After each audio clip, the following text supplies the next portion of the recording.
Hello everyone, welcome to chemistry with Aryan Tiwari. तो इस video में हम लोग बात करेंगे नाइट्रोजन परिवार के तत्वों से रिलेटेड जो है जो एनसीईआरटी में क्वेश्चन दिए गए हैं, चाहे वो एक्सरसाइज के हो यानी कह सकते हैं उदाहरण के हों, पाठ्यनिध प्रश्न यानी इन टेक्स्ट के हों, या फिर लास्ट में अभ्यास के यानी एक्सरसाइज के हों।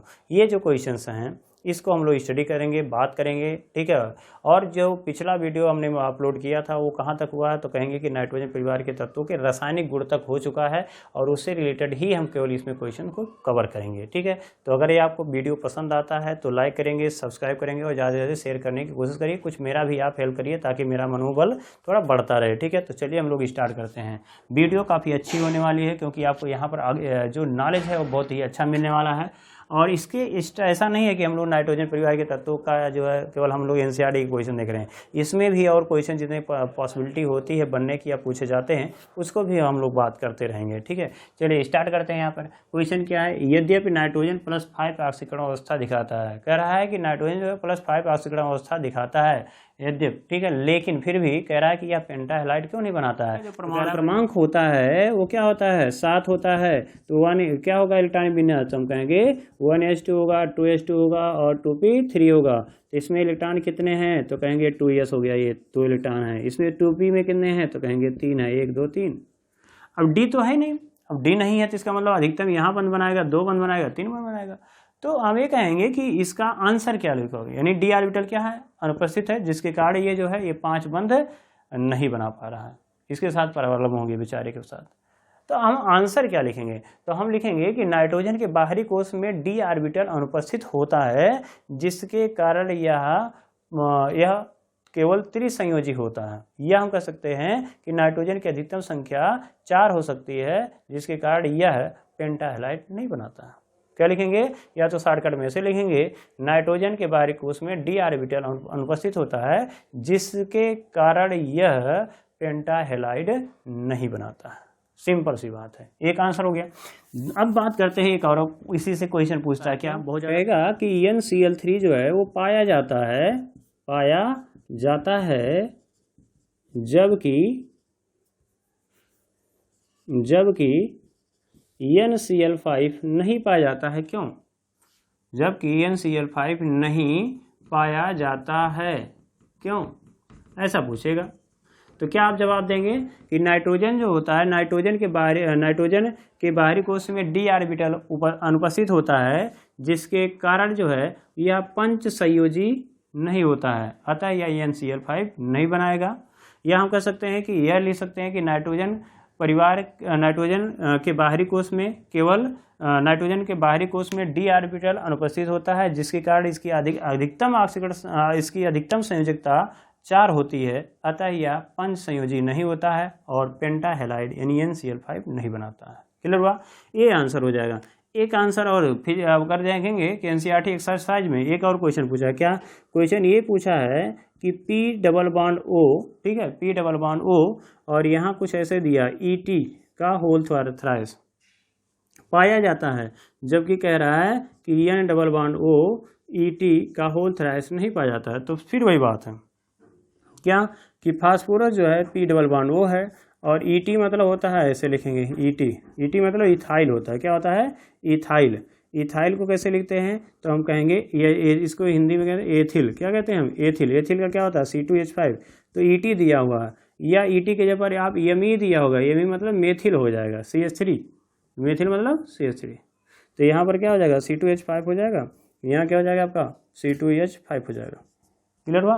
तो यहाँ पर देखो फास्फोरस, देखो 1 2 3 4 5 बंद बनाया है, तो हम कहेंगे, और यहाँ पर देखो नाइट्रोजन क्या कहना चाहता है, घूम घुमा के वही क्वेश्चन कहेगा बार बार। देखो N है, डबल बॉन्ड O है और ET है, ET मतलब C2H5, यहाँ देखो C2H5 और यहाँ पर क्या होगा C2H5, ठीक है। तो 1 2 3 4 5 बंद इसमें बना के दिया है। तो नाइट्रोजन के बाहरी केस में क्या होता है, डी ऑर्बिटल अनुपस्थित होता है, जिसके कारण यह पंच संयोजी नहीं होता है, अतः NOET का होल थ्राइस नहीं पाया जाता है। जबकि फास्फोरस के बाहरी कोश में डी ऑर्बिटल होता है और डी ऑर्बिटल होने के कारण यह अपनी संयुक्ता 5 तक दर्शाता है, अतः P double bond O ET पाया जाता है, ठीक है, और जबकि NOET3 नहीं पाया जाता है। क्लियर हुआ।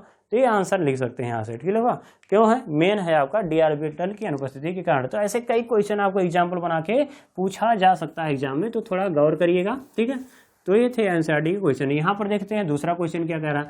पीएच3 का क्वथनांक जो है वो अमोनिया की अपेक्षा कम होता है, यानी फास्फीन का कम होता है, फास्फीन का कम होता है और अमोनिया का अधिक होता है। क्यों होता है भाई, तो हमने पिछले वीडियो में बात किया है, कहाँ पे, अमोनिया के हाइड्राइड में, ठीक है, नाइट्रोजन के हाइड्राइड में। तो वहाँ पर अगर देखें तो नाइट्रोजन जो है क्या बनाता है, हाइड्रोजन बंध बनाता है, हाइड्रोजन बंध बनाता है, जिसके कारण क्या होता है, इसका जो क्वथनांक होता है वो अधिक होता है। क्लियर, क्यों होता है, क्योंकि देखो नाइट्रोजन है ना, एच है और एच है, इसके पास अगर देखें ऐसे नाइट्रोजन होंगे कई, तो हमने देखा हुआ है, देखो यहाँ पर देखो नाइट्रोजन है, तो नाइट्रोजन जो है, अब इसका डिफिनीशन क्या होता है हाइड्रोजन बंध का, तो नाइट्रोजन यानी विद्युत ऋणात्मक तत्व, ये हो गया, नाइट्रोजन विद्युत ऋणात्मक तत्व है और उससे जुड़ा हाइड्रोजन है। तो विद्युत ऋणात्मक तत्व से जुड़ा हुआ हाइड्रोजन जब किसी अन्य नाइट्रोजन यानी विद्युत ऋणात्मक तत्व से जुड़ता है तो उसके बीच में क्या बनता है, हाइड्रोजन बंध बनता है। क्लियर, क्या लिखेंगे, विद्युत ऋणात्मक तत्व से जुड़ा हुआ हाइड्रोजन जब किसी अन्य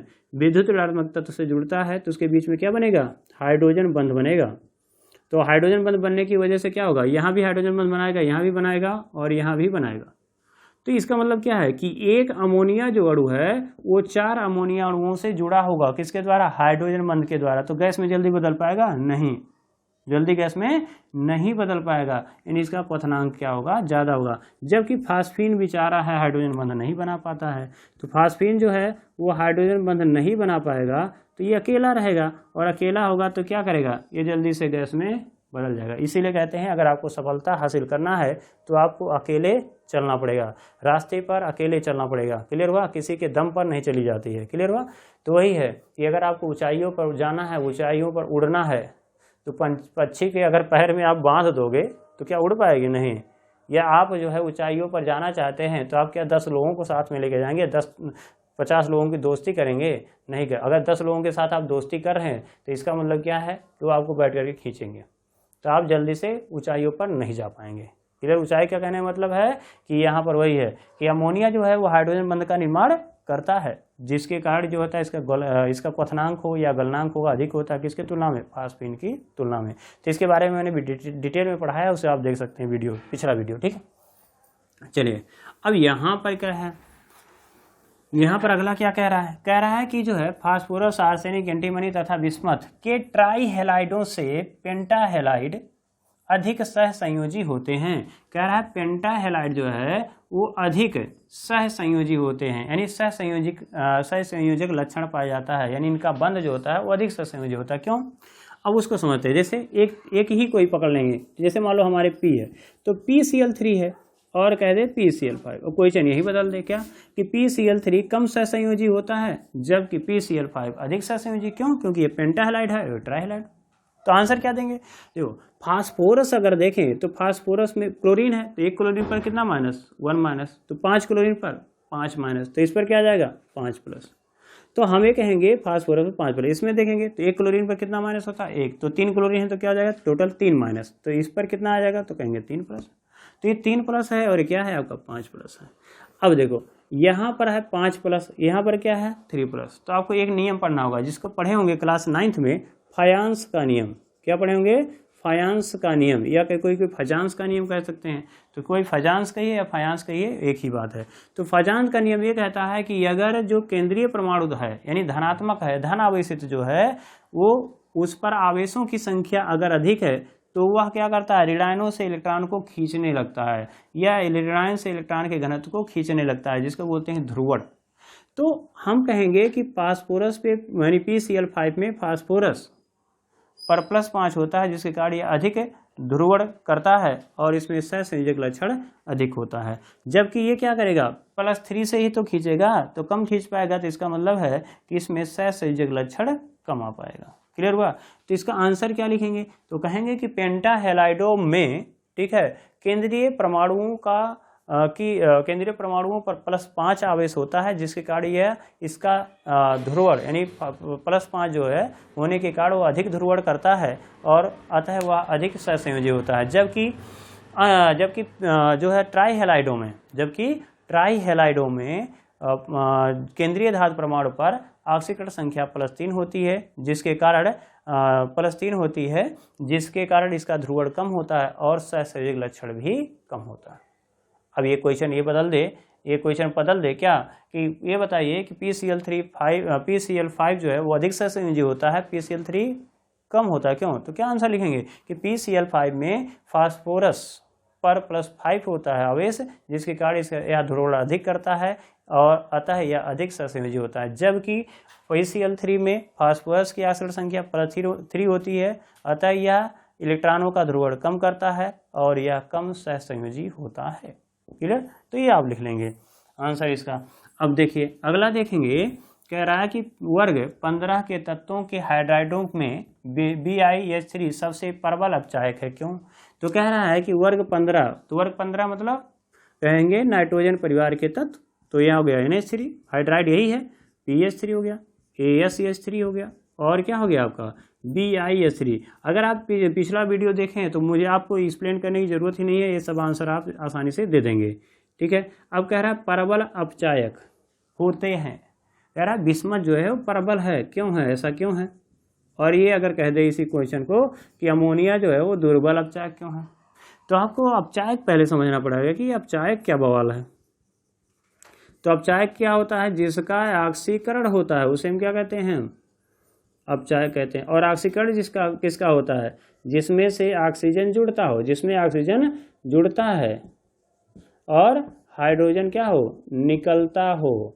हाइड्रोजन क्या है, निकलता है, तो उसका क्या होता है, ऑक्सीकरण होता है। जिसका ऑक्सीकरण होता है उसे हम क्या कहते हैं। अब बात आ रहा है कि यहाँ तो ऑक्सीजन है ही नहीं, तो कौन सा कंसेप्ट लेके चलेंगे? तो कहेंगे भैया हाइड्रोजन वाला ले लो। तो हाइड्रोजन वाला अगर देखोगे तो हाइड्रोजन का निकलना ही क्या कहलाता है, ऑक्सीकरण कहलाता है। और जिसका ऑक्सीकरण होता है उसको क्या कहते हैं, अपचायक। तो किसका हाइड्रोजन जल्दी निकलेगा? तो देखो कौन जल्दी हाइड्रोजन देगा, तो हाइड्रोजन वही जल्दी देगा जिसका बंध जो है वो आसानी से टूट जाए। तो बंध आसानी से किसका टूटेगा, तो उसको समझो। तो यहाँ पर बताया गया कि नाइट्रोजन, देखो नाइट्रोजन का अगर देखेंगे तो इलेक्ट्रॉनिक विन्यास क्या लिखेंगे, 7 होता है परमाणु क्रमांक, 1s2 2s2 और 2p3। तो जो बंध बनता है तो देखो p ऑर्बिटल क्या है, खाली है, 1 2 3 ही इलेक्ट्रॉन है, यानी यहाँ बंध बनेगा, यहाँ बंध बनेगा, यहाँ बंध बनेगा।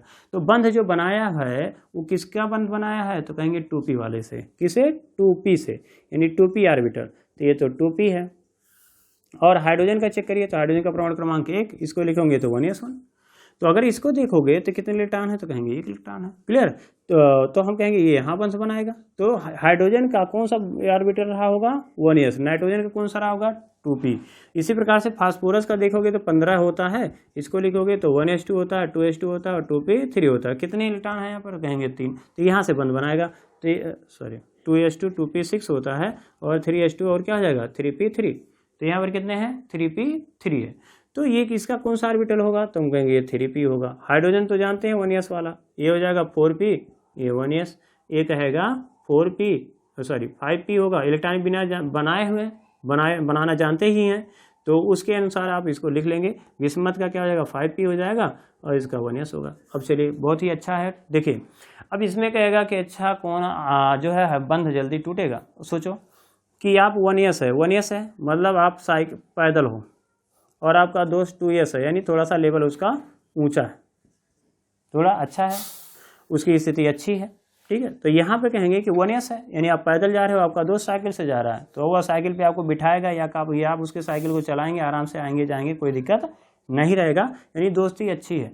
यानी हम ये कहना चाहते हैं कि नाइट्रोजन और हाइड्रोजन के ऑर्बिटल का आकार क्या है, लगभग समान है, जिसके कारण अधिव्यापन अच्छा होगा, दोस्ती अच्छी होगी, और दोस्ती अच्छी होगी तो बंध आसानी से टूटेगा नहीं टूटेगा, और नहीं टूटेगा तो हाइड्रोजन जल्दी देगा नहीं देगा। चलिए यहाँ चलते हैं। तो कह रहा है कि ये तो 1s ही रहा, क्या रहा, 1s, यानी आप पैदल ही रहे, आपने तरक्की नहीं की, और आपका दोस्त जो है वो सफल हो गया, यानी ये 3p पे पहुँच गया, और यानी ये बाइक ले लिया, मोटरसाइकिल ले लिया। अब बाइक ले लिया और आप कहाँ हैं, पैदल हैं, और ये जब बाइक ले लिया तो इसका मतलब भाव मारेगा। अब क्या करेगा, ये आएगा आपके सामने मोटरसाइकिल गर गर करेगा, उसके बाद आप भी परेशान हो जाओगे, कहोगे भाई मैं भाव मार रहा हूँ, चाहे भाव मारे या ना मारे, लेकिन आपको जलन होगी, ये नेचर है, वो क्या होगी, आपको जलन होगी, तो आप धीरे धीरे क्या करोगे, बहुत बड़े बन रहे हैं। ठीक है, इसका मतलब क्या है कि आप इससे रिलेशन धीरे धीरे कमज़ोर करना चालू कर देंगे, या वो कर देगा या तो आप कर देंगे, या स्वतः हो जाएगी। क्लियर हुआ? दोनों में ऐसी प्रकृति उत्पन्न हो जाएगी कि तो स्वतः। तो क्या हो गया, इसका मतलब क्या है कि 1s है और 3p ऑर्बिटलों के आकार में अंतर आ गया तो बॉन्ड जो है वो आसानी से टूटने लगेगा। 4p है, अब आपका दोस्त कार ले लिया, अब वो कार में है और आप कहाँ हो, पैदल जा रहे हो, तो आपका दोस्त ऐसे करेगा हाय, उसके बाद कार में से ही निकल गया, तो इसका मतलब ये दोस्ती और कमजोर हो गई। और आपका दोस्त अगर क्या कर लिया, कहीं हवाई जहाज खरीद लिया, तब तो वो पहचानेगा ही नहीं, कहेगा हमारा दोस्त था ही नहीं, इसका मतलब क्या है, ये बंध तो बहुत वीक हो जाएगा। तो वही हाल यहाँ है कि ऑर्बिटलों का आकार जो है वो क्या हो रहा है, अंतर बहुत ज़्यादा हो जा रहा है। ठीक है, तो ऑर्बिटलों के आकार में अंतर होगा तो ऑर्बिटलों का अद्व्यापन नहीं होगा, अद्व्यापन कम मतलब होगा, मतलब कम होगा, बहुत कम होगा, जिसकी वजह से बंध आसानी से टूट जाएगा। और जब बंध आसानी से टूटा तब हाइड्रोजन दिया, और हाइड्रोजन दिया तो उसका ऑक्सीकरण हुआ, और जिसका ऑक्सीकरण हुआ वो परबल अपचायक हो जाएगा। तो कौन जल्दी हाइड्रोजन देगा, तो कहेंगे बिस्मथ देगा। तो इसलिए ये क्या होगा, आसानी से देगा, ये कम होगा, ये कम होगा, ये सबसे कम होगा। ठीक है, इसलिए अमोनिया जो होता है ये दुर्बल अपचायक होता है, जबकि बिस्मथ जो होता है वो परबल अपचायक होता है। अब इसका क्यों कारण वही लिखना है, तो इसका बहुत कुछ कारण है, एक ही सेंटेंस में लिख सकते हैं क्या, कि वर्ग में ऊपर से नीचे की ओर जाने पर, ठीक है, ऑर्बिटलों के आकार में अंतर बढ़ता है, जिसके कारण इनकी बंध वियोजन ऊर्जा का मान घटता है, और बंध वियोजन ऊर्जा का मान घटने के कारण बिस्मथ जो होता है वो अधिक या परबल अपचायक होता है। या हम कह सकते हैं कि अन्य तत्वों के नाइट्रोजन परिवार के नाइट्रोजन परिवार के तत्वों के अन्य हाइड्राइडों की तुलना में बिस्मथ का यानी बिस्मुथीन यानी BiH3 का बंध वियोजन ऊर्जा का मान कम होता है, जिसके कारण यह हाइड्रोजन अधिक देता है यानी जल्दी दे देता है, और यह परबल अपचायक होता है। तो ये थे इसमें कुछ क्वेश्चन। ठीक है, तो अगर ये वीडियो आपको पसंद आया है तो लाइक करिए, सब्सक्राइब करिए और ज़्यादा से ज़्यादा शेयर करिए। मिलते हैं नेक्स्ट वीडियो में। जय हिंद।